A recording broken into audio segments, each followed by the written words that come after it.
What's up, guys? So I always wanted to know, is Wolfe Glick's Paris Trap team absolutely broken? I took three main hitters from his team, put it on the regulation I team for myself, and I wanted to see how far I will make it in the ladder this season. So with that being said, let's get to the video.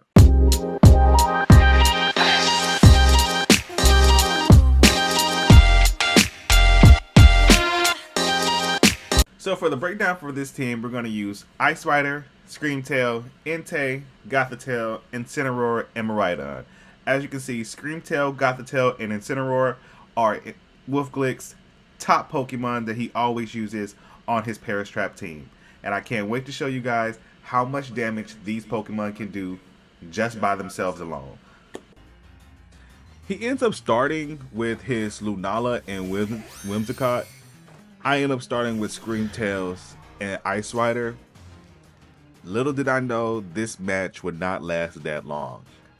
He ends up using Taunt at my Screamtails and using Y-Guard because he thinks I'm going to start off with a Glacier Lance. I end up using Swords Dance and Protect just so I can save my Screamtails from being taunted and make sure I get a 2 times stat boost on my attack stat before the match even starts.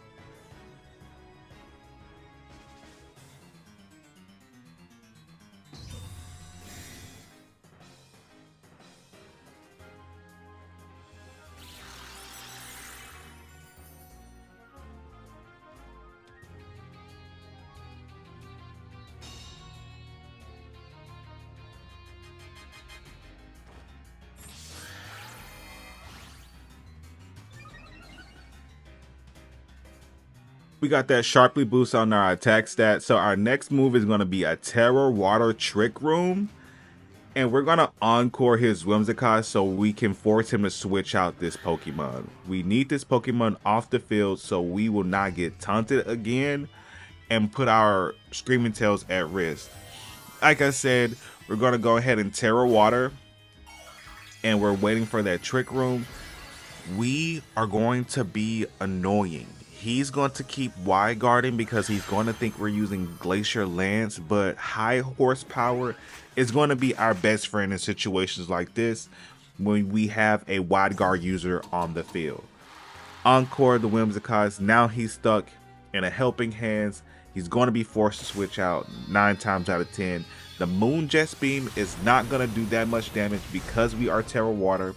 And now it's time for my Trick Room, making sure that on the next turn I go first.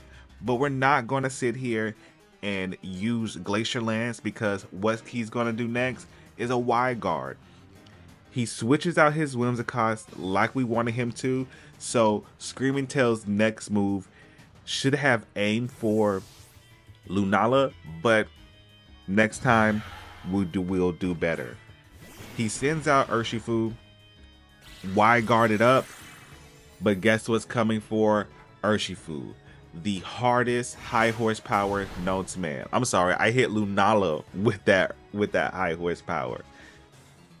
Like I said, my disable failed, and now it's time for us to actually do some damage.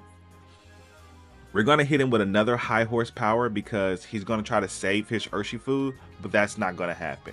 We're going to disable his Moon Jet Beam and hit his Urshifu with a 2 stat boosted attack high horsepower. I don't think it would KO it, but it's going to get it close to it. So next time when we use our Glacier Lance, it's going to be out the game for a double KO. High horsepower, taking him to the yellow. Another Moon Jet Beam, aimed it for my Ice Rider, but thanks for my Ice Rider, we take that hit like champs.